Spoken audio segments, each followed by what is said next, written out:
All right, Fred, so it looks like that we've got just about everything mechanically done to Cole's car, and I wanted to just kind of focus in on the engine, and just maybe you just kind of can point out a few highlights of some of the things that you found and some of the things that you've done to the engine to make it look as good as it looks. Okay, well, it hadn't been run in about 30 years, so it needed the standard.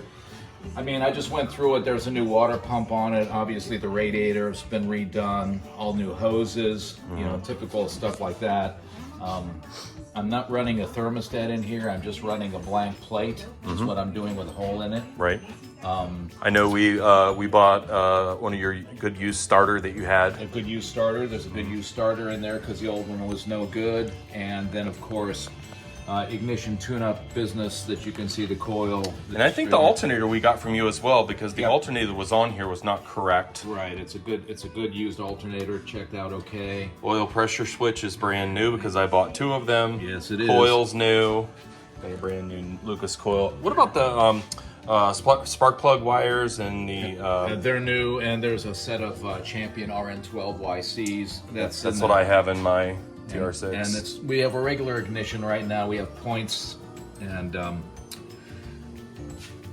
condenser. And then, tell me a little bit about the intake manifold. We discovered something when you had started taking the car apart that this was not the right intake manifold. That's correct. The motor in this car is from a 72, even though it's a 73 car. So the motor was changed somewhere along the line. Well, what they did do by mistake was they took the intake manifold from the old 73 engine and they put it on, and the ports didn't match. And so there was about 1/4 of an inch of each one of the intake and exhaust ports that was shut off, closed Of course, off. we found this out after you had bead blasted and painted the old one. Yes. So then you had a narrow intake manifold, Yep, didn't you? And that's what's on there right now with the correct gasket and everything, so that everything was fine. And then we went ahead and the carbs were rebuilt. There's new linkage pieces in there to compensate for the ones that were bad.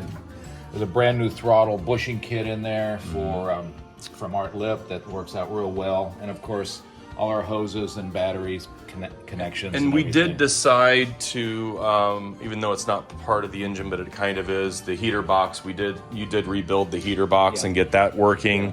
The heater core was checked, and then the fan was checked for and so we've got a new valve here, a brand new valve, hoses, because we wanted Cole to be able to have hot, some sort of warm air in case he's driving it in the winter or something like that.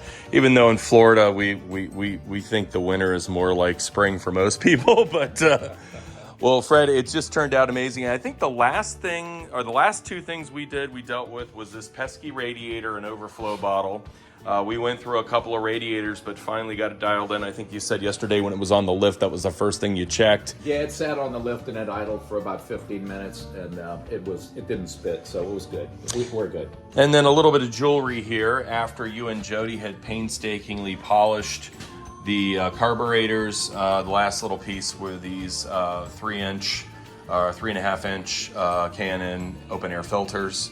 So that's a nice, they look really good. It's really, I like to call that the jewelry. Well, Fred, we can't thank you enough. It's just an amazing job. Thank you very much. You're welcome.